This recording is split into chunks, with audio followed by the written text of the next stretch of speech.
Hello, good evening. Welcome to Pi academy. ఈరోజు మనం 10th class CBSE biology subject నుంచి heredity chapter చూద్దాం. Heredity అంటే తెలుగులో వారసత్వము. అంటే రీప్రొడక్షన్ అనేది జరిగినప్పుడు, రీప్రొడక్షన్ అంటే ఏంది? ఒక జీవి అనేది మళ్ళీ దానంతటా అది మళ్ళీ ప్రొడ్యూస్ అయితే దాన్ని రీప్రొడక్షన్ అని అంటాం. రీప్రొడక్షన్ అనేది రెండు రకాలుగా ఉంటుంది. సెక్సువల్ రీప్రొడక్షన్ ఉంటుంది, అసెక్షువల్ రీప్రొడక్షన్ అనేది ఉంటుంది. సెక్సువల్ రీప్రొడక్షన్ అంటే ఏంటి, అసెక్షువల్ రీప్రొడక్షన్ అంటే ఏంటి? ఒకవేళ ఒక సేమ్ ఆర్గనిజం, ఫర్ ఎగ్జాంపుల్ ఒక బ్యాక్టీరియా ఉందనుకుందాం. ఇదేమైందంటే నెక్స్ట్ జనరేషన్లో రెండు సింగిల్ బ్యాక్టీరియా అంటే రెండు సపరేట్ బ్యాక్టీరియాస్గా ఇట్లాగా సపరేట్ అయింది. అంటే దాని నుంచే అదే ఆర్గనిజం నుంచి రెండు సపరేట్ ఆర్గనిజమ్స్ వచ్చినప్పుడు దాన్ని ఏమంటారంటే అసెక్షువల్ రీప్రొడక్షన్ అంటారు. అంటే ఇక్కడ సింగిల్ సెక్స్ అనేది ఇన్వాల్వ్ అయి ఉంది కాబట్టి. అలా కాకుండా రెండు డిఫరెంట్ సెక్సెస్, ఫర్ ఎగ్జాంపుల్ మన హ్యూమన్స్లో తీసుకుంటే మేల్ అండ్ ఫీమేల్ పేరెంట్స్ నుంచి ఇంకొక ఆర్గనిజం వస్తుంది కాబట్టి ఇలాంటి దాన్ని సెక్షువల్ రీప్రొడక్షన్ అంటారు. అంటే ఇక్కడ మేల్ అండ్ ఫీమేల్ అనే అర్థం మనం తీసుకోకూడదు. మనం ఏం తీసుకోవాలంటే రెండు డిఫరెంట్ ఆర్గనిజమ్స్ నుంచి ఒక ఆర్గనిజం వచ్చినప్పుడు దాన్ని సెక్షువల్ రీప్రొడక్షన్ అంటారు. అలా కాకుండా సేమ్ ఆర్గనిజం అనేది రీప్రొడ్యూస్ అయినప్పుడు దాన్ని అసెక్షువల్ రీప్రొడక్షన్ అని అంటారు. ఇప్పుడు రీప్రొడక్షన్ అనే టాపిక్ అయిపోయింది. నెక్స్ట్ టాపిక్ ఏంటంటే ఈ హెరిడిటీ అనే టాపిక్. ఏంటంటే ఆర్గనిజమ్స్ అనేవి వాళ్ళ పేరెంట్స్ నుంచి రీప్రొడ్యూస్ అయ్యి ఈ సృష్టిలోకి వస్తాయి. అవి వచ్చినప్పుడు పేరెంట్స్ యొక్క డిఎన్ఏ నుంచి అవి కొన్ని రకాల లక్షణాలని తీసుకుంటాయి.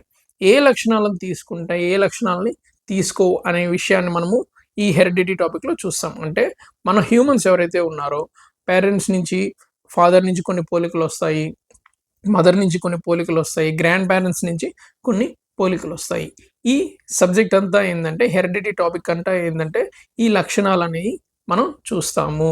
నాట్ జస్ట్ హ్యూమన్స్, అంటే ఇది మనుషుల్లో మాత్రమే మనం చూడం. ప్రతి ఆర్గనిజంలో, ప్రతి లైఫ్లో ఈ హెరిడిటీ టాపిక్ అనేది ఇంపార్టెంట్. బ్యాక్టీరియా కానీ, వైరస్ కానీ, ప్లాంట్స్ కానీ, మనుషులు కానీ, జంతువులు కానీ అన్నిట్లో ఈ హెరిడిటీ టాపిక్ అనేది ఇంపార్టెంట్ అనమాట.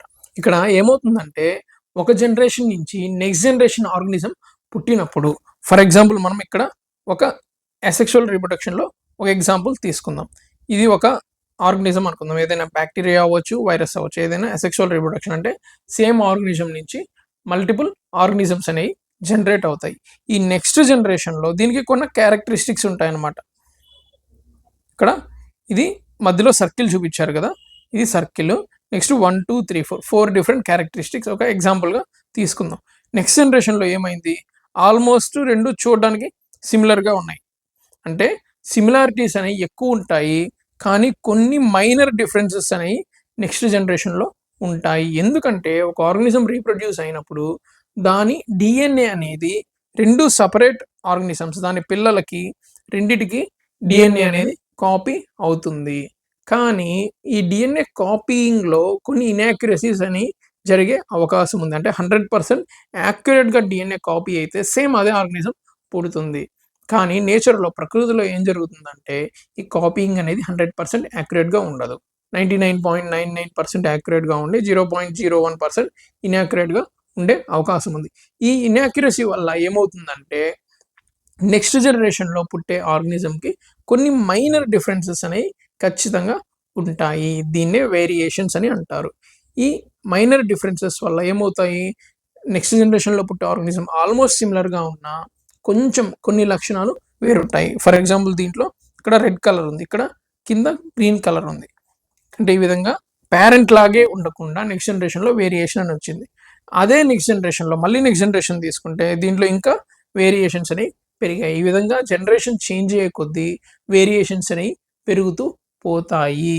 దీంట్లో న్యాచురల్ సెలెక్షన్ అనే ఒక టాపిక్ మనకి అర్థం చేసుకోవచ్చు. ప్రకృతి ఏం చేస్తుందంటే, న్యాచురల్ సెలెక్షన్ అంటే సర్వైవల్ ఆఫ్ ద ఫిట్టెస్ట్ అని మనం వినున్నాం. ఈ సర్వైవల్ ఆఫ్ ద ఫిట్టెస్ట్ అంటే ఏంటంటే సేమ్ ఆర్గనిజం, ఫర్ ఎగ్జాంపుల్ ఇది ఉన్నట్లు రీప్రొడ్యూస్ అయిపోతా వచ్చింది అనుకోండి, సేమ్ ఆర్గనిజం డబల్, ట్రిపుల్ అలాగే మల్టిపుల్ టైమ్స్ ఒక 100 నెంబర్, 1000 నెంబర్, 1,00,000 నెంబర్ అయిపోయింది అనుకోండి, ఒక చిన్న డిసీజ్ వచ్చింది అనుకోండి, దాంట్లో ఒక్క ఆర్గనిజం ఆ డిసీజ్కి రెసిస్టెన్స్ చూపించలేకపోతే అన్ని ఆర్గనిజమ్స్ ఆ డిసీజ్కి రెసిస్టెన్స్ చూపించలేవు, అన్నీ అంతమైపోతాయి అన్నమాట. ఈ ప్రమాదాన్ని ఎదుర్కోవడానికే నేచర్ అనేది నేచురల్ సెలక్షన్ని ఎన్నుకుంది. అంటే ఏం చేస్తుంది, ఈ డైవర్సిటీ ఆఫ్ ట్రైట్స్ అనేవి వస్తాయి. అంటే ప్రతి ఆర్గనిజం నుంచి డిఎన్ఏ కాపీయింగ్ అనేది యాక్యురసీగా ఉండదు కాబట్టి కొన్ని మైనర్ డిఫరెన్సెస్ అనేవి నెక్స్ట్ జనరేషన్లోకి వస్తాయి. అలాగలాగలాగా మైనర్ డిఫరెన్సెస్ అంటే ఎక్కువ డిఫరెన్సెస్ రావు, ఓన్లీ మైనర్ డిఫరెన్సెస్ అనేవి వస్తాయి. దీనివల్ల ఏమవుతుందంటే కొన్ని రకాల డిసీజెస్కి కొన్ని రకాల ఆర్గనిజమ్స్ అనేవి రెసిస్టెన్స్ చూపుతాయి, లేదా కొన్ని రకాల సిచ్యువేషన్స్లో కొన్ని రకాల ఆర్గనిజమ్స్ అనేవి బాగా బతకగలుగుతాయి, కొన్ని రకాల ఆర్గనిజమ్స్ బతకలేవు. దీనివల్ల మనకి 50-50 ఛాన్సెస్ ఆర్ ప్రాబిలిటీ అనేది, అంటే లైఫ్ అండ్ డెత్కి ప్రాబిలిటీ అనేది మనకి ఇంప్రూవ్ చేసుకోవచ్చు. ఇప్పుడు ఫర్ ఎగ్జాంపుల్ ఇంగ్లీష్లో ఒక కోట్ ఉందన్నమాట, we should not put all eggs in one basket. ఏమవుతుంది, గుడ్లన్నీ తీసుకొని ఒకే సంచిలో పెట్టేసాం అనుకోండి, ఒకవేళ సంచి కింద పడింది అనుకోండి, గుడ్లన్నీ పగిలిపోతాయి. మనం ఏం చేయాలంటే కొన్ని గుడ్లు ఒక దగ్గర దాచిపెట్టుకోవాలి, ఇంకొన్ని గుడ్లు ఇంకొకటి దగ్గర దాచిపెట్టుకోవాలి. ఒకవేళ కొన్ని గుడ్లు పోయినా కూడా ఇంకొన్ని గుడ్లు మనకి జాగ్రత్తగా ఉంటాయి. నేచర్ కూడా ఇదే పద్ధతి ఫాలో అవుతుంది. సేమ్ ఫామ్లో ఉండకుండా అన్ని డిఫరెంట్ వేరియేషన్స్ ఉంటే మనకి సేఫ్టీ అనేది ఉంటుంది. కొన్ని లాస్ అయినా సరే కొన్ని లైఫ్ అనేది మనకి సేవ్ అవుతుంది. కాబట్టి నేచర్ ఈ ప్రాసెస్ని చూస్ చేసుకుంది. ప్లస్ ఇంకొక విషయం ఏంటంటే ఈ నెక్స్ట్ జనరేషన్లో మనం అబ్జర్వ్ చేసిన పాయింట్ ఏంటి, మైనర్ డిఫరెన్సెస్ మాత్రమే ఉంటాయి.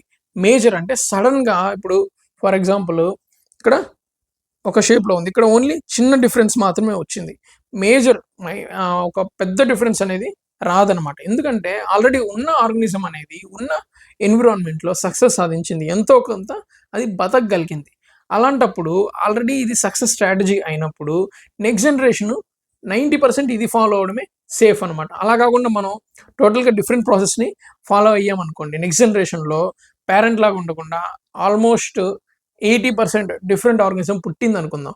అప్పుడు ఏమవుద్ది, ఏదైనా కొత్త ప్రమాదం వస్తే అది అంతమైపోయే ఛాన్స్ ఉంది. అంటే ఆల్రెడీ సక్సెస్ సాధించింది కాబట్టి పేరెంట్ అనేది దాని నుంచే మేజర్ క్యారెక్టరిస్టిక్స్ని నేచర్ తీసుకుంటుంది. నెక్స్ట్ జనరేషన్లో కొన్ని వేరియేషన్స్, ఈ వేరియేషన్స్ అనేది ముందు జాగ్రత్త ప్రక్రియ అనమాట. రేపు ఏదైనా ప్రమాదం వస్తే దాని నుంచి లైఫ్ని సేవ్ చేయడానికి నేచర్ అనేది ఎవల్యూషన్ అండ్ నేచురల్ సెలక్షన్ ద్వారా ఈ డిఫరెంట్ ట్రైట్స్ని తీసుకొని నేచురల్ సెలక్షన్ ద్వారా వాటిలో మంచి ట్రైట్స్ని, అంటే మనకి పనికొచ్చే ట్రైట్స్ని ఉంచుకొని పనికిరాని ట్రైట్స్ని తీసేస్తుంది అనమాట. Next inherited traits. అసలు ఏ ట్రైట్స్ అనేది ఇన్హెరిట్ అవుతాయి? మంచి ట్రైట్స్ ఉంటే నేచురల్ సెలక్షన్ ద్వారా మనం నెక్స్ట్ జనరేషన్కి కంటిన్యూ అవుతాం. అసలు ఏ ట్రైట్ అనేది పేరెంట్ నుంచి పిల్లలకి, ఇక్కడ పేరెంట్ అంటే మనం నాట్ ఓన్లీ మనుషులు మాత్రమే కాదు, మనం అర్థం చేసుకోవాల్సింది bacteria, virus, plants, animals and humans, అన్ని రకాల జంతువులు వాటి యొక్క పేరెంట్ నుంచి డిఎన్ఏ అనేది వచ్చినప్పుడు ఆ డిఎన్ఏలో ఉన్న జీన్స్ అనేవి నెక్స్ట్ జనరేషన్కి కాపీ అయినప్పుడు ఆ జీన్స్ అనే కాపీయింగ్లో డిఫరెన్సెస్ వల్ల నెక్స్ట్ జనరేషన్లోకి ట్రైట్స్, లక్షణాలు అనేవి వస్తాయి. ఈ లక్షణాలు ఏ విధంగా వారసత్వంగా వస్తాయి అనేది మనం ఈ హెరిడిటీ టాపిక్లో నేర్చుకుంటాము. దీని మీద rules of inheritance by Mendel అనే శాస్త్రవేత్త కొన్ని ఎక్స్పెరిమెంట్స్ చేసి, అంటే ర్యాండమ్గా ఆయన కొన్ని ఎక్స్పెరిమెంట్స్ చేసి ఈ విధంగా రావచ్చు అని కొన్ని రూల్స్ని తీసుకొని వచ్చాడు. ఇప్పుడు మనం ఎగ్జాంపుల్ చూద్దాం. ఇక్కడ ఒక మనిషికి ఫ్రీ ఇయర్ లోబ్ ఉంది. ఫ్రీ ఇయర్ లోబ్ అంటే ఏంది చూడండి, ఇక్కడ ఇయర్ లోబ్ అనేది ఉంటుంది కదా, మనకు కూడా ఇయర్ లోబ్ ఉంటుంది. చాలా మందికి ఇది అటాచ్ అయ్యి ఉండదు. ఇంకొక మనిషికి ఇదే ఈ స్కిన్కి అటాచ్ అయ్యి ఉందన్నమాట. అంటే మనుషుల్లో మేజర్గా free ear lobe and attached ear lobe ఉంటాయి. ఇది ఏ విధంగా వస్తుంది, ఏమవుతుందంటే free ear lobe gene copy అయితే ఫ్రీ ఇయర్ లోబ్ వస్తుంది, attached ear lobe gene copy అయితే ఆ పుట్టిన పిల్లవాడికి అటాచ్డ్ ఇయర్ లోబ్ అనేది వస్తుంది. దీన్ని మెండెల్ ఒక ఎగ్జాంపుల్ ద్వారా చూపించాడనమాట. మెండెల్ మెయిన్గా 3 లాస్ చెప్పాడు. ఏంటంటే అవి లా ఆఫ్ ఇన్హెరిటెన్స్, ఇంకొకటి లా ఆఫ్ డామినెన్స్, ఇంకొకటి law of segregation or independent assortment. అంటే ఈ లాస్ ఏందో మనం ఈ టాపిక్లో నెక్స్ట్ టాపిక్లో చూసుకుంటూ వద్దాం. Law of inheritance, for example పేరెంట్లో కొన్ని రకాల జీన్స్ ఉన్నాయి.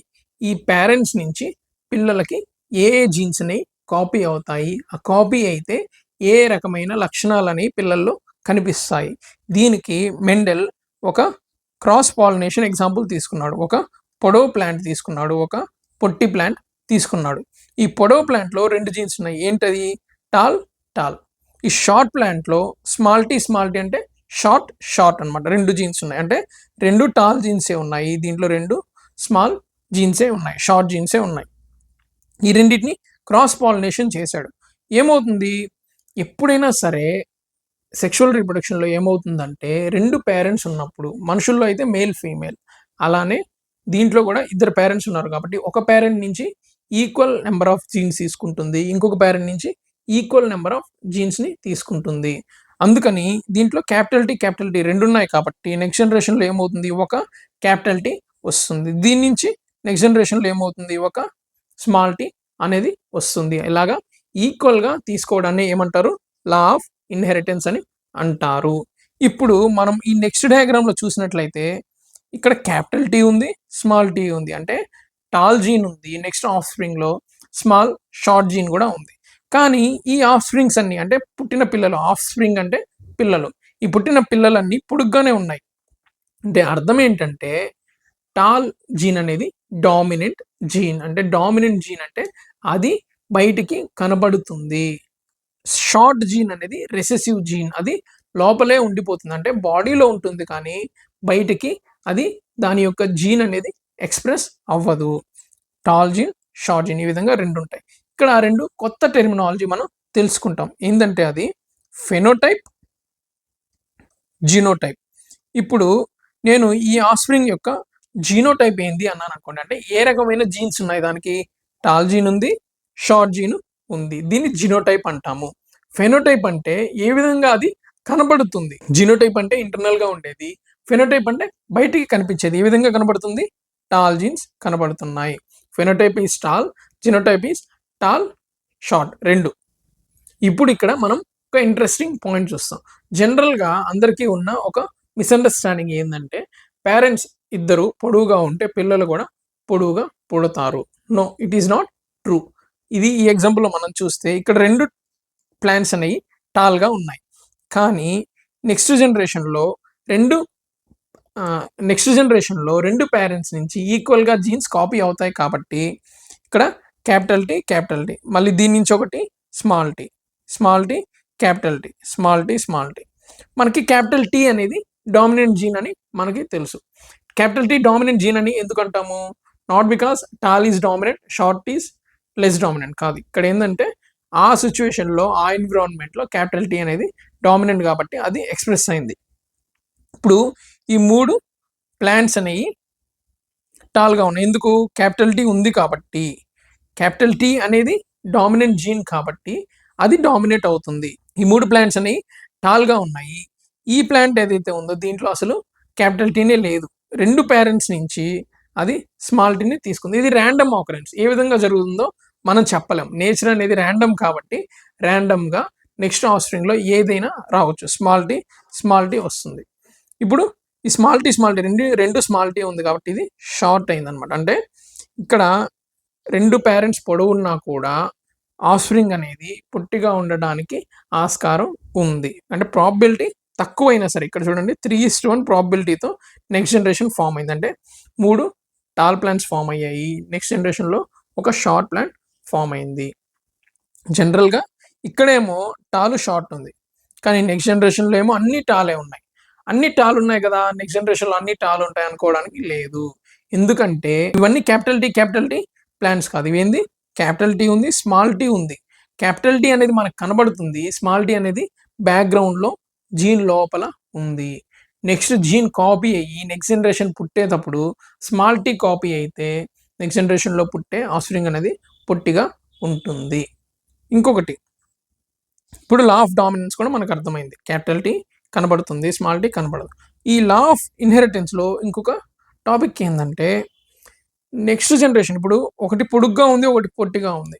నెక్స్ట్ జనరేషన్‌లో పుట్టిన ఆఫ్‌స్ప్రింగ్ అనేది మిడిల్ రేంజ్‌లో ఉండదు. అంటే పొడుగు జీన్ కాపీ అవుతుంది లేదా పొట్టి జీన్ కాపీ అవుతుంది. అంతేగాని ఈ రెండిటి మిక్స్ అయిపోయి ఒక కొత్త వెరైటీ అనేది ఫామ్ అవ్వదు. కానీ మనకి ఒక డౌట్ రావచ్చు, మనుషుల్లో ఆర్ జంతువుల్లో ఇలా మిడిల్‌గా అంటే హై పేరెంట్, లో పేరెంట్ ఉన్నప్పుడు మిడిల్ హైట్‌లో ఉన్న పిల్లలు కూడా పుడుతున్నారు కదా! ఎందుకు జరుగుతుందంటే గ్రోత్ ఫ్యాక్టర్స్ వల్ల. అంటే ఆ పిల్లలు తల్లి గర్భంలో ఉన్నప్పుడు వాళ్ళు తీసుకునే న్యూట్రిషన్ వల్ల కూడా కొన్ని ఎఫెక్ట్స్ అనేవి, అంటే నాట్ జస్ట్ ఇన్‌హెరెంట్ ట్రైట్స్ కాదు ఇయి. ఇవేందంటే ఎక్స్‌టర్నల్ ఎన్విరాన్మెంట్ వల్ల, వాళ్ళు తీసుకునే ఫుడ్ వల్ల ఎఫెక్ట్ అవ్వడం వల్ల గ్రోత్ అనేది డిసైడ్ అవుతుంది కాబట్టి దానివల్ల చేంజెస్ ఉంటాయి. కానీ జీన్స్ విషయానికొస్తే అయితే టాల్ జీన్ రావాలి లేదా షార్ట్ జీన్ రావాలి. మనం ఇంకొక ఎగ్జాంపుల్ కూడా చూడొచ్చనమాట ఈ వీడియోలో. ఒక పేరెంట్‌కి బ్లూ ఐస్ ఉన్నాయి. ఒక పేరెంట్‌కి బ్రౌన్ ఐస్ ఉన్నాయి. నెక్స్ట్ జనరేషన్‌లో ఏమొస్తాయి? ఇక్కడ బ్రౌన్ ఐస్ అనేది డామినెంట్, బ్లూ ఐస్ అనేది రిసెసివ్ జీన్ అనమాట. నెక్స్ట్ జనరేషన్‌లో ఏమైందంటే ఒకదానికి capital B, capital B, capital B, small B అంతే కదా! వస్తే ఈక్వల్‌గా రావాలి కాబట్టి ఖచ్చితంగా అన్నిట్లో క్యాపిటల్ బి ఉంది కాబట్టి నెక్స్ట్ జనరేషన్‌లో ఏమైంది? అన్నీ డామినెంట్ రైట్సే వచ్చాయి. అన్నీ బ్రౌన్ కలరే వచ్చాయి. కానీ మళ్ళీ నెక్స్ట్ జనరేషన్ కాపీ అయినప్పుడు మనకి బ్లూ ఐస్ కూడా కనపడ్డాయి. ఈ విధంగా జనరేషన్‌లో దాని పేరెంట్ జనరేషన్‌లో అంటే వాళ్ళ పేరెంట్స్ నుంచి కూడా జనరేషన్స్‌లో ట్రైట్స్ కాపీ అవుతాయి కాబట్టి సేమ్ మన ఇమ్మీడియేట్ పేరెంట్స్ నుంచి మనకి ట్రైట్స్ రావాల్సిన అవసరం లేదు. ఆ ముందు పేరెంట్స్ నుంచి కూడా మనకి ట్రైట్స్ అనేవి ఎవరికో మన ఫ్యామిలీలో ఎవరికో ఏదో ఒక లక్షణం అనేది ఉంటే అది మనకి వచ్చే అవకాశం ఉంది. This is law of inheritance. Same ఇదే ఎగ్జాంపుల్‌ని ఇక్కడ కూడా చూపించాడనమాట. ఏంది 2 రకాల ప్లాంట్స్‌ని క్రాస్ ఫెర్టిలైజేషన్ చేశాడు. ఇప్పుడు దీని నుంచి రెడ్ అండ్ గ్రీన్ ఉంటే రెడ్ వచ్చిందనమాట. ఇప్పుడు దీన్ని సెల్ఫ్ ఫెర్టిలైజేషన్ చేశాడు. అంటే ఉన్నదే రెడ్ కలర్. అప్పుడు రెడ్ కలర్ నుంచి ఏం రావాలి? ఓన్లీ రెడ్ కలర్ రావాలి. కానీ ఇక్కడేమైంది? 3 రెడ్ కలర్స్ వచ్చాయి. ఒక గ్రీన్ కలర్ వచ్చింది. అంటే దాని లోపల ఇది రెడ్ కలర్‌లో ఉన్నా కూడా దాని లోపల గ్రీన్ కలర్ జీన్ అనేది దాక్కొని ఉంది. ఇన్హెరిట్ అయింది. లా ఆఫ్ ఇన్హెరిటెన్స్ అని మెండెల్ ఈ ఎక్స్పెరిమెంట్ ద్వారా చెప్పాడు. Next law of independent assortment or law of segregation. ఇక్కడ మనము ఏం తెలుసుకుంటామంటే ఫర్ ఎగ్జాంపుల్ ఒక పేరెంట్‌కి హైట్ ఉంటది. టాల్ హైట్ ఉంటది. బ్లూ ఐస్ ఉంటాయి. ఇంకొక పేరెంట్‌కి షార్ట్ హైట్ ఉంటది. బ్రౌన్ ఐస్ ఉంటాయి. అంటే ఇక్కడ మొత్తం ఎన్ని లక్షణాలు ఉన్నాయి? టాల్, షార్ట్, బ్లూ, బ్రౌన్ 4 రకాల లక్షణాలు ఉన్నాయి. నెక్స్ట్ జనరేషన్‌లో ఏ లక్షణం వస్తదనేది మనం చెప్పలేము. ఈ ఎగ్జాంపుల్ తీసుకున్నాడు. ఒక round and green, wrinkled and yellow seeds తీసుకున్నాడు. రౌండ్ అంటే స్మూత్‌గా ఉంది. గ్రీన్ కలర్‌లో ఉంది. Wrinkled and yellow. Capital R అంటే రౌండ్, స్మాల్ ఆర్ అంటే వ్రింకిల్డ్, స్మాల్ వై అంటే గ్రీన్, క్యాపిటల్ వై అంటే యెల్లో. ఇప్పుడు దీని నుంచి ఒక రకమైన జీన్స్ అనేవి వచ్చాయి. ఏమొచ్చాయి? క్యాపిటల్ ఆర్ వచ్చింది, స్మాల్ వై వచ్చింది. దీని నుంచి ఏమొచ్చింది? స్మాల్ ఆర్ అనేది వచ్చింది, క్యాపిటల్ వై అనేది వచ్చింది. దీంట్లో క్యాపిటల్ ఆర్ రావడం వల్ల ఇది రౌండ్‌గా ఉంటుంది. స్మాల్ వై రావడం వల్ల ఇది గ్రీన్‌గా ఉంటుంది. దీంట్లో స్మాల్ ఆర్ రావడం వల్ల ఇది వ్రింకిల్‌గా ఉంటుంది. అంటే ముడతలుగా ఉంటుంది. క్యాపిటల్ వై రావడం వల్ల ఇది యెల్లోగా ఉంటుంది. నెక్స్ట్ జనరేషన్‌లో ఏమైందో మనం ఒకసారి చూద్దాం. క్యాపిటల్ ఆర్, స్మాల్ ఆర్ వచ్చింది. దీని నుంచి క్యాపిటల్ ఆర్, దీని నుంచి స్మాల్ ఆర్ వచ్చింది. దీని నుంచి స్మాల్ వై, దీని నుంచి క్యాపిటల్ వై వచ్చింది. ఇప్పుడు ఏమైంది? క్యాపిటల్ ఆర్ అనేది డామినెంట్ కాబట్టి ఇది రౌండ్‌గా ఉంది. ఇక్కడ క్యాపిటల్ వై అనేది డామినెంట్ కాబట్టి ఇది యెల్లోగా ఉంది. నార్మల్‌గా అయితే ఇక్కడ రౌండ్‌గా ఉండేది ఏ కలర్‌లో ఉండాలి? గ్రీన్‌గా ఉండాలి. వ్రింకిల్‌గా ఉండేది యెల్లోగా ఉండాలి. కానీ ఫైనల్‌గా వచ్చిన ఆర్గానిజంలో దీని నుంచి ఒక లక్షణం తీసుకుంది. దీని నుంచి ఒక లక్షణం తీసుకుంది. దీన్నే లా ఆఫ్ ఇండిపెండెంట్ అసార్ట్మెంట్ అంటారు. అంటే ఒకే పేరెంట్ నుంచి అన్ని లక్షణాలు తీసుకోవాలని లేదు. ఒక పేరెంట్ నుంచి ఒక లక్షణము, ఇంకొక పేరెంట్ నుంచి ఇంకొక లక్షణం అనేది ర్యాండమ్‌గా నెక్స్ట్ జనరేషన్‌కి వస్తుంది అని మెండెల్ మనకి ఈ ఎగ్జాంపుల్ ద్వారా చెప్పాడు. దీన్ని ఇంకొంచెం ఎక్స్‌ప్లెయిన్ చేయడానికి మెండెల్ ఇంకొక ఎక్స్‌పెరిమెంట్ చేశాడు. ఏం చేశాడంటే ఇప్పుడు ఈ ఇన్హెరిట్ అయిన ఒక ఆర్గానిజం ఉంది కదా! ఈ 2 ఆర్గానిజమ్స్‌ని క్రాస్ పాలినేషన్ చేస్తే ఏమైంది? దీంట్లో క్యాపిటల్ ఆర్, క్యాపిటల్ వై.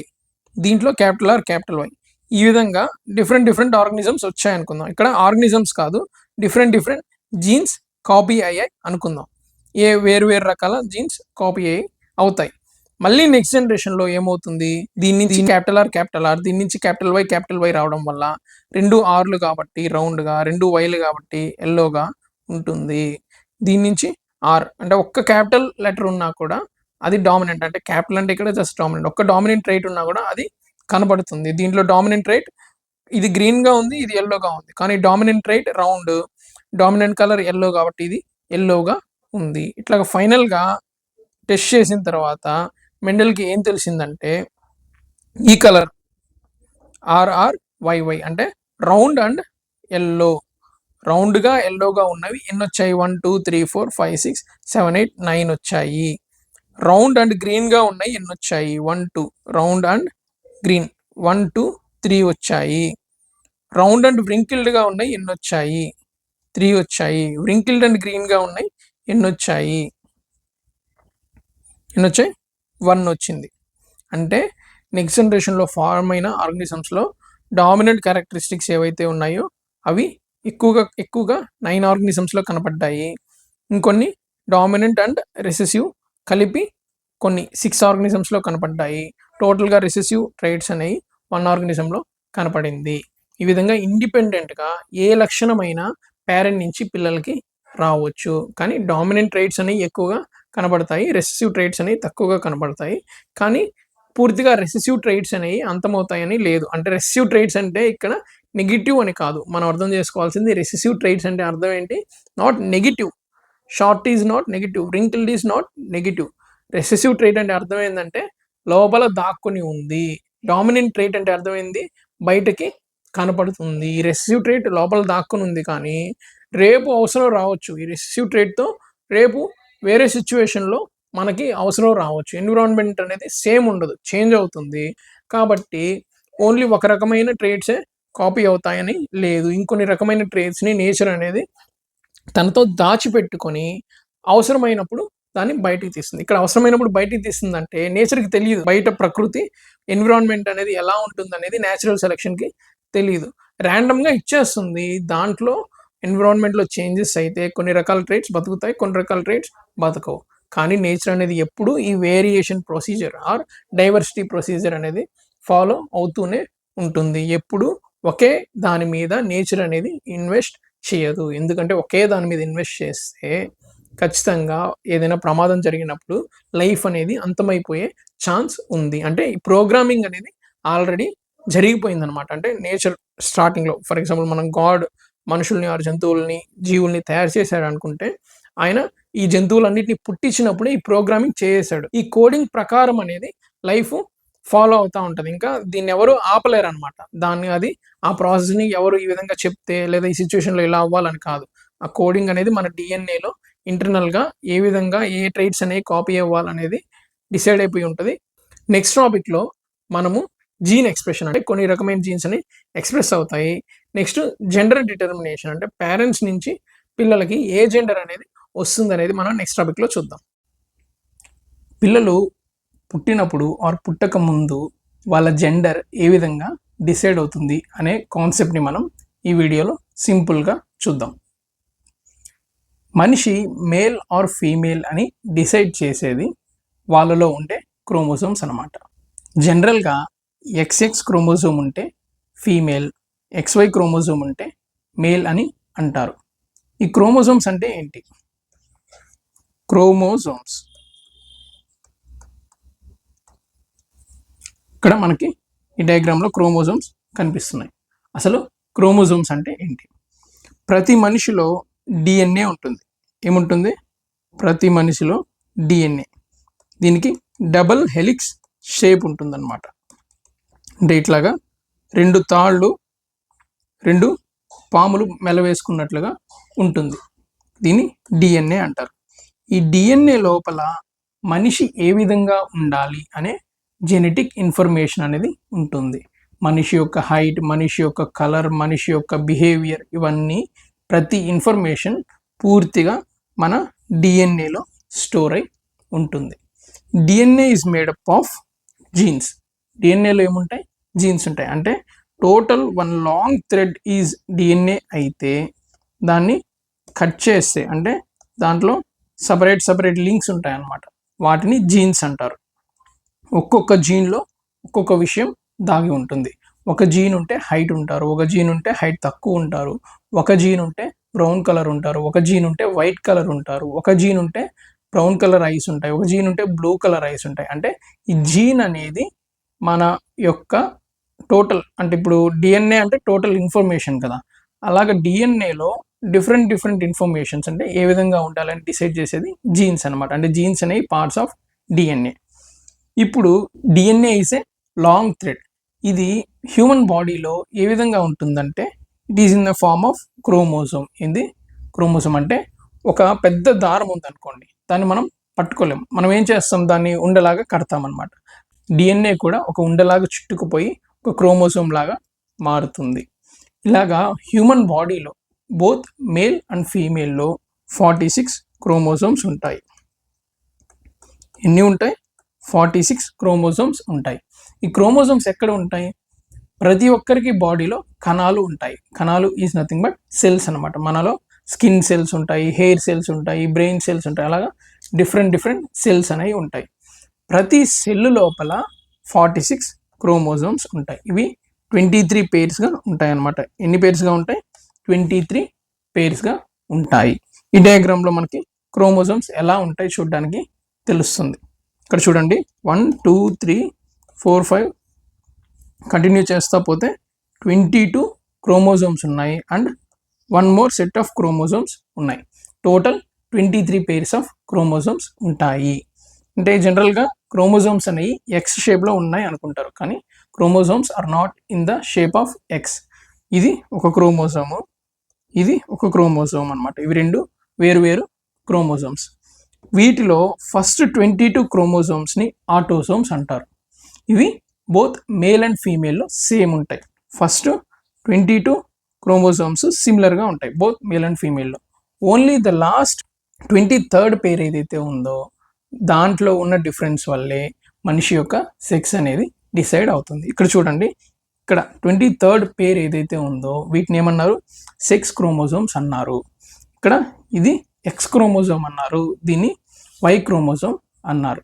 మనం ఇందాకే చెప్పుకున్నాం, రెండు ఎక్స్ క్రోమోజోమ్స్ ఉంటే ఇట్ ఈస్ ఫీమేల్. ఇక్కడ ఎక్స్ అండ్ వై క్రోమోజోమ్స్ ఉన్నాయి కాబట్టి ఇక్కడ ఉండేది మేల్ అనమాట. అంటే మగవాళ్ళల్లో 23rd క్రోమోజోమ్ పేరులో ఎక్స్ అండ్ వై క్రోమోజోమ్స్ ఉంటాయి. ఆడవాళ్ళల్లో 23rd క్రోమోజోమ్ పేరులో ఎక్స్ అండ్ ఎక్స్ క్రోమోజోమ్స్ ఉంటాయి. ఈ ఎక్స్ అండ్ వై క్రోమోజోమ్స్కి డిఫరెన్స్ ఏంటి? నాట్ బికాస్ ఇక్కడ ఏంటంటే ఎక్స్ అండ్ వై క్రోమోజోమ్స్ అంటే ఎక్స్ షేప్లో ఉండడం, వై షేప్లో ఉండడం కాదనమాట. జనరల్గా ఒక క్రోమోజోమ్కి ఎక్స్ అని పేరు పెట్టారు. ఫస్ట్ టైం సైంటిస్టులు చూసినప్పుడు ఒక క్రోమోజోమ్ కనపడింది, దాని పేరు వాళ్ళకి తెలియదు కాబట్టి they call it X chromosome. తర్వాత వాళ్ళకి ఇంకొక క్రోమోజోమ్ కనపడింది, దానికి వాళ్ళు ఏం పేరు పెట్టారు? Why chromosome. అంటే ర్యాండమ్గా ఆల్ఫాబెట్స్ని బట్టి ఎక్స్ అండ్ వై, ఎక్స్ తర్వాత వై వస్తుంది కాబట్టి ఎక్స్ అండ్ వై అని పెట్టారు. ద డిఫరెన్స్, ఈ రెండింటికి డిఫరెన్స్ ఏముంటుందంటే ప్రతి క్రోమోజోమ్లో డిఎన్ఏ చుట్టుకొని ఉంటుందని చెప్పాం కదా. డిఎన్ఏలో ఏముంటాయి? జీన్స్ ఉంటాయని చెప్పాం కదా. ఎక్స్ క్రోమోజోమ్ అంటే ఇది ఫుల్గా ఫామ్ అయి ఉంటుంది, ఆల్మోస్ట్ ఫుల్గా ఫామ్ అయి ఉంటుంది కాబట్టి దీంట్లో థౌజండ్స్ ఆఫ్ జీన్స్ ఉంటాయి, ఎక్కువ జీన్స్ ఉంటాయి. ఈ వై క్రోమోజోమ్లో ఇది అంత ఫుల్గా ఫామ్ అయి ఉండదు అనమాట, దీంట్లో తక్కువ జీన్స్ ఉంటాయి. Why chromosome is not essential for life. X chromosome అనేది ఎసెన్షియల్ ఫర్ లైఫ్. అంటే ఎక్స్ క్రోమోజోమ్లో మనిషి ఏ విధంగా ఉండాలి అనే మొత్తం ఇన్ఫర్మేషన్ ఉంటుంది. కానీ వై క్రోమోజోమ్లో ఓన్లీ కొన్ని రకాల జీన్స్ మాత్రమే ఉంటాయి. వాటిలో వన్ ఆఫ్ ద జీన్ మనిషి యొక్క సెక్స్ని డిసైడ్ చేస్తుంది. ఆ జీన్ పేరు ఎస్ఆర్వై జీన్. ఏంటి ఆ జీన్ పేరు? ఎస్ఆర్వై జీన్ అనమాట. ఈ ఎస్ఆర్వై జీన్ ఉండటం వల్ల ఈ వై క్రోమోజోమ్ అనేది మనిషి యొక్క మేల్ సెక్స్ ఫార్మేషన్కి రీజన్ అవుతుంది. ఇప్పటిదాకా మనము మనుషుల్లో 46 క్రోమోజోమ్స్ ఉంటాయి, 23rd పేర్స్ ఉంటాయి అని తెలుసుకున్నాం. ఇప్పుడు ఈ క్రోమోజోమ్స్ అనేవి మనుషులకి పుట్టిన పిల్లలకి ఏ విధంగా పాస్ అవుతాయి అంటే XY క్రోమోజోమ్ ఉంటే మేల్ అన్నాం, XX క్రోమోజోమ్ ఉంటే ఫీమేల్ అన్నాం. అసలు ఈ XY క్రోమోజోమ్ అనేవి పుట్టిన పిల్లల్లో ఎలా ఫామ్ అవుతాయి మనము తెలుసుకుందాం. జనరల్గా ప్రతి హ్యూమన్ సెల్లో 23 పేర్స్ ఆఫ్ క్రోమోజోమ్స్ ఉంటాయి. అంటే ఒక క్రోమోజోమ్ మళ్ళీ దానికి పేరుగా ఇంకొక క్రోమోజోమ్, ఒక క్రోమోజోమ్ మళ్ళీ దానికి పేరుగా ఇంకొక క్రోమోజోమ్ ఉంటాయి. ఇలాగా 22 పేర్స్ క్రోమోజోమ్స్ ఉంటాయి. లాస్ట్ పేర్ ఏదైతే ఉందో 23rd పేర్ ఏదైతే ఉందో దీంట్లో ఒక క్రోమోజోమ్, ఇంకొక క్రోమోజోమ్, వీటిని ఎక్స్ అండ్ వై క్రోమోజోమ్స్ అంటారని అన్నాను. ఇప్పుడు ఆడవాళ్ళల్లో ఎక్స్ అండ్ ఎక్స్ క్రోమోజోమ్స్ మాత్రమే ఉంటాయి 23rd క్రోమోజోమ్ పేర్లో. మగవాళ్ళలో ఎక్స్ అండ్ వై క్రోమోజోమ్స్ ఉంటాయి 23rd క్రోమోజోమ్ పేర్లో. హ్యూమన్ బాడీలోని ప్రతి సెల్లో 46 క్రోమోజోమ్స్ ఉంటే హ్యూమన్ బాడీలోని గ్యామెట్స్లో మాత్రం 23 క్రోమోజోమ్స్ మాత్రమే ఉంటాయి. Gametes are nothing but reproductive cells అనమాట. అంటే male gamete is sperm cell. ఏంటి? Sperm cell. Female gamete is ovaries. అన్ని సెల్స్లో ప్రతి సెల్లో 46 క్రోమోజోమ్స్ ఉంటే ఈ గ్యామెట్స్లో మాత్రము 23 క్రోమోజోమ్స్ మాత్రమే ఉంటాయి. ఇలా ఎందుకు జరుగుతుంది? నేచర్ అసలు ఈ విధంగా ప్రతి సెల్లో 46 క్రోమోజోమ్స్ ఇచ్చి గ్యామెట్స్లో మాత్రము 23 క్రోమోజోమ్స్ మాత్రమే ఎందుకు ఇచ్చింది? ఎందుకంటే లైఫ్ అనేది ఎగ్జిస్ట్ అవ్వాలంటే 46 క్రోమోజోమ్స్ ఖచ్చితంగా ఉండాలి. పేరెంట్స్ నుంచి పర్టికులర్గా ఫాదర్ అండ్ మదర్ నుంచి మనకి ఈక్వల్ సెట్ ఆఫ్ జీన్స్ అనేవి పాస్ అవుతాయి అనే విషయం మనము ఇంతకుముందు చాప్టర్లో తెలుసుకున్నాం. ఒకవేళ మేల్ పేరెంట్లో నుంచి 46 క్రోమోజోమ్స్, ఫీమేల్ పేరెంట్లో నుంచి 46 క్రోమోజోమ్స్ వస్తే ఏమవుతుంది? టోటల్ 92 క్రోమోజోమ్స్ అయిపోతాయి. అంటే ప్రతి నెక్స్ట్ జనరేషన్కి ఈ క్రోమోజోమ్స్ అనేవి పెరిగిపోతాయి. దీనివల్ల సెల్ యొక్క లైఫ్ అనేది డిస్టర్బ్ అవుతుంది. ప్రతి సెల్లో 46 క్రోమోజోమ్స్ మాత్రమే ఉండాలి. అలాంటప్పుడే ఆ సెల్ అనేది దాని బేసిక్ ఫంక్షన్స్ని వర్కౌట్ చేయగలదు. సో ఈ ప్రాబ్లమ్ని సాల్వ్ చేయడానికి హ్యూమన్ బాడీలోని రీప్రొడక్టివ్ సెల్స్ ఏం చేస్తాయంటే మియోసిస్ అనే ప్రాసెస్ ద్వారా క్రోమోజోమ్స్ నెంబర్ని తగ్గించుకుంటాయి. అంటే జనరల్గా ప్రతి హ్యూమన్ సెల్ అనేది మైటోసిస్ అనే ప్రాసెస్ ద్వారా డివైడ్ అవుతుంది. ఇలా డివైడ్ అయినప్పుడు అంటే ఒక సెల్ నుంచి ఇంకొక సెల్ ఫామ్ అయినప్పుడు దాంట్లో ఎన్ని క్రోమోజోమ్స్ ఉన్నాయో నెక్స్ట్ సెల్లో కూడా, అంటే ఒక స్కిన్ సెల్ ఉందనుకోండి, ప్రతిసారి ఈ సెల్స్ అనేవి పుడుతుంటాయి, చనిపోతూ ఉంటాయి. ఒక సెల్ నుంచి ఇంకొక సెల్ పుట్టినప్పుడు దాని నుంచి 46 క్రోమోజోమ్స్ ఏవైతే ఉన్నాయో సేమ్ 46 క్రోమోజోమ్స్ నెక్స్ట్ సెల్కి వస్తాయి. అంటే ఇంటర్నల్గా సెల్ డివిజన్ జరిగినప్పుడు 46 క్రోమోజోమ్స్ వస్తాయి. కానీ సెక్షువల్ రీప్రొడక్షన్ జరిగినప్పుడు 2 different sexes or 2 different genders నుంచి మనకి క్రోమోజోమ్స్ కలుస్తున్నాయి కాబట్టి ఆల్రెడీ ఉన్న క్రోమోజోమ్స్ని హాఫ్ చేయాలన్నమాట. అంటే 46ని మనం ఏం చేయాలి? 23 చేయాలి. ఫీమేల్ నుంచి వచ్చే 46ని మనం ఏం చేయాలి? 23 చేయాలి. ఇప్పుడు ఫైనల్గా 23 + 23 కలిపితే ఏమవుతుంది? 46 అవుతుంది. అంటే పుట్టబోయే బిడ్డలో 46 క్రోమోజోమ్స్ ఉండడానికి ఈ స్పెషల్ గ్యామెట్స్ కానీ ఈ రీప్రొడక్టివ్ సెల్స్ కానీ అంటే ఏ విధంగా ఫామ్ అవుతాయి అంటే సెల్ డివిజన్ అప్పుడు మియోసిస్ అనే ప్రాసెస్ ద్వారా వాటిలో ఉన్న క్రోమోజోమ్స్ని హాఫ్కి తగ్గించుకుంటాయి. సో ఇప్పుడు వరకు మనము క్రోమోజోమ్స్ అన్న కాన్సెప్ట్ని పూర్తిగా ఎక్స్ప్లెయిన్ చేశాను. మనకి క్రోమోజోమ్స్ అంటే ఏంటి, ఎన్ని ఉంటాయి అనే విషయం అర్థమైంది. ఫైనల్గా సెక్స్ డిటర్మైన్ చేయడానికి ఉపయోగపడే క్రోమోజోమ్ ఏంటి? వై. అంటే వై క్రోమోజోమ్ ఎవరిలో అయితే ఉంటుందో వాళ్ళు మేల్ అవుతారు జెనెటికల్గా. ఎక్స్ క్రోమోజోమ్ 2 ఎక్స్ క్రోమోజోమ్స్ ఉంటే వాళ్ళు ఫీమేల్ అవుతారు.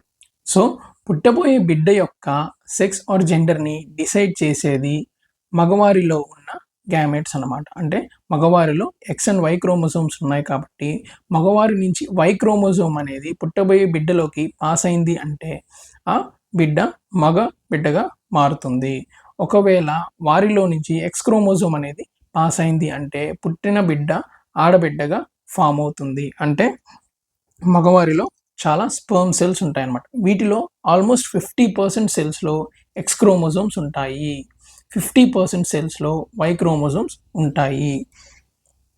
సెక్షువల్ రీప్రొడక్షన్ జరిగినప్పుడు ఈ ఓవరీస్లోకి ఎంటర్ అయిన స్పర్మ్ ఏదైతే ఉందో దానిలో కానీ ఎక్స్ క్రోమోజోమ్ ఉంటే పుట్టబోయే బిడ్డ ఆడబిడ్డ, దానిలో కానీ వై క్రోమోజోమ్ ఉంటే పుట్టబోయే బిడ్డ మగబిడ్డ. అంటే 50% ఛాన్స్ అనమాట. ఈ విషయాన్ని మనం ఈ డయాగ్రామ్లో చూడొచ్చు. ఇవి గ్యామెట్స్ అంటే స్పర్మ్ సెల్స్, ఇది ఓవరీ. ఈ గ్యామెట్స్లో కొన్నిట్లో ఎక్స్ క్రోమోజోమ్స్ ఉంటాయి, కొన్నిట్లో వై క్రోమోజోమ్స్ ఉంటాయి. ఈ ఎక్స్ క్రోమోజోమ్ ఉన్న గ్యామెట్ వెళ్ళి ఓవరీకి తగిలితే ఫీమేల్ ఆఫ్ స్ప్రింగ్ ఫామ్ అవుతుంది. ఇక్కడ zygote is nothing but first cell అనమాట. అంటే దీని నుంచి ఎక్స్ క్రోమోజోమ్ వెళ్ళి దీనిలో ఉన్న ఎక్స్ క్రోమోజోమ్ కలిస్తే లైఫ్ అనేది స్టార్ట్ అవుతుంది. First form of life is called zygote. XX అయితే ఫీమేల్ ఆఫ్ స్ప్రింగ్, XY అయితే మేల్ ఆఫ్ స్ప్రింగ్. మన శరీరంలోని ప్రతి కణంలో సేమ్ DNA ఉంటుంది, కానీ రకరకాల కణాలు రకరకాల పనులు చేస్తాయి. కళ్ళలోని కణాలు చూడటానికి పనిచేస్తాయి, రక్తంలోని కణాలు ఆక్సిజన్ సరఫరా చేయడానికి పనిచేస్తాయి, చర్మంలోని కణాలు టచ్ని ఫీల్ అవ్వడానికి పనిచేస్తాయి. ఇది ఎలా జరుగుతుంది? ఎలా జరుగుతుందంటే ప్రతి కణంలోని జీన్స్ అనేవి ఆన్ ఆఫ్ అవుతూ ఉంటాయి. ఈ అద్భుతమైన ప్రక్రియని జీన్ ఎక్స్ప్రెషన్ అని అంటారు. అసలు జీన్ ఎక్స్ప్రెషన్ అంటే ఏంటో ఈ వీడియోలో సింపుల్గా చూద్దాం. మన శరీరంలోని డిఎన్ఏ ఒక పెద్ద పుస్తకం అయితే, అంటే మనకి కావాల్సిన ఇన్ఫర్మేషన్ ఉన్న ఒక పెద్ద పుస్తకం అయితే, ఆ పుస్తకంలోని పేజెస్సే జీన్స్. ఈ పేజెస్లో మనకి ఉపయోగపడే అన్ని రకాల ఇన్ఫర్మేషన్ ఉంటుంది. కానీ పుస్తకం ఉంటే సరిపోదు, ఆ పుస్తకాన్ని వాడడం కూడా మనకి రావాలి. ఆ పుస్తకాన్ని మనకి ఉపయోగపడే విధంగా వాడటమే జీన్ ఎక్స్ప్రెషన్. ఈ జీన్ ఎక్స్ప్రెషన్ వెనకాల ఉన్న సైన్స్ ఏంటి? మన శరీరంలోని కణాలు ఏవైతే ఉన్నాయో అవి జీన్స్ని ఉపయోగించుకొని కొన్ని రకాల ప్రోటీన్స్ని తయారు చేస్తాయి. ఫర్ ఎగ్జాంపుల్, ఒక మనిషి హైట్ పెరగాలనుకుందాం. అప్పుడు మన శరీరంలోని కణాలు ఏం చేస్తాయంటే ఒక రకమైన జీన్ని యూజ్ చేసి ఒక రకమైన ప్రోటీన్ని తయారు చేస్తుంది. ఈ ప్రోటీన్నే ఎంజైమ్ అని కూడా అంటారు. ఈ ఎంజైమ్ ఏం చేస్తుందంటే గ్రోత్ హార్మోన్ రిలీజ్ అవ్వడానికి పనిచేస్తుంది. ఆ ఎంజైమ్ ఆర్ ప్రోటీన్ ఎంత బాగా పనిచేస్తే ఆ మనిషి సరైన హైట్కి వస్తాడు. ఒకవేళ ఆ ఎంజైమ్ ఆర్ ప్రోటీన్ సరిగా పనిచేయకపోతే ఆ మనిషి సరైన హైట్కి రాడు. ఇంకొక ఎగ్జాంపుల్ చెప్పాలంటే, మనం ఎప్పుడైనా ఎక్సర్సైజ్ చేసామనుకోండి, మన కండరాల్లో చీలికలు ఏర్పడతాయి. ఈ చీలికల్ని రిపేర్ చేయడానికి వెంటనే మన బాడీలోని కండరంలోని మజిల్ సెల్స్ ప్రోటీన్స్ని తయారు చేస్తాయి. ఈ ప్రోటీన్స్ వెంటనే అక్కడికి వెళ్ళి ఆ మజిల్స్ని రిపేర్ చేసేస్తాయి. తర్వాత మనం స్ట్రాంగ్ అయిపోతాం. ఈ ప్రాసెస్ కూడా జీన్ ఎక్స్ప్రెషన్కి ఒక ఎగ్జాంపులే. అంటే మన బాడీలో అన్ని రకాల పనులు ప్రోటీన్స్ చేస్తాయి. మన బాడీలోని కన్స్ట్రక్షన్ వర్కర్స్, ఎలక్ట్రీషియన్స్, మెకానిక్స్ ఎవరైనా ఉన్నారంటే అవి ఈ ప్రోటీన్స్ అనమాట. అసలు ఈ ప్రోటీన్స్ ఎక్కడ తయారవుతాయి? రైబోజోమ్స్ అనే ఫ్యాక్టరీలో ఈ ప్రోటీన్స్ తయారవుతాయి. ఈ ప్రోటీన్స్ తయారవ్వడానికి 2 రకాల ప్రాసెస్ ఉంటాయి: ట్రాన్స్క్రిప్షన్ అండ్ ట్రాన్స్లేషన్. అంటే ఫస్ట్ జీన్స్ అంటే పేజెస్ అన్నాం, ఆ పేజెస్లో ఇన్ఫర్మేషన్ ఉందన్నాం. కానీ ముందు మనకి ఆ పేజెస్లోని ఇన్ఫర్మేషన్ చదవడం రావాలి కదా. అంటే ఆ జీన్స్లో ఉన్న పేజెస్లోని ఇన్ఫర్మేషన్ మనం చదువుతాం. చదివి దాన్ని ఒక పేపర్లో రాసుకుంటాం. ఈ పేపర్లో రాసుకోవడాన్నే ట్రాన్స్క్రిప్షన్ అని అంటారు. పేపర్లో రాసుకున్న తర్వాత మనం ఏం చేస్తాం? ఆ ఇన్ఫర్మేషన్ని యూజ్ చేసుకొని మనకి కావాల్సిన పని చేస్తాం. ఇదే ట్రాన్స్లేషన్.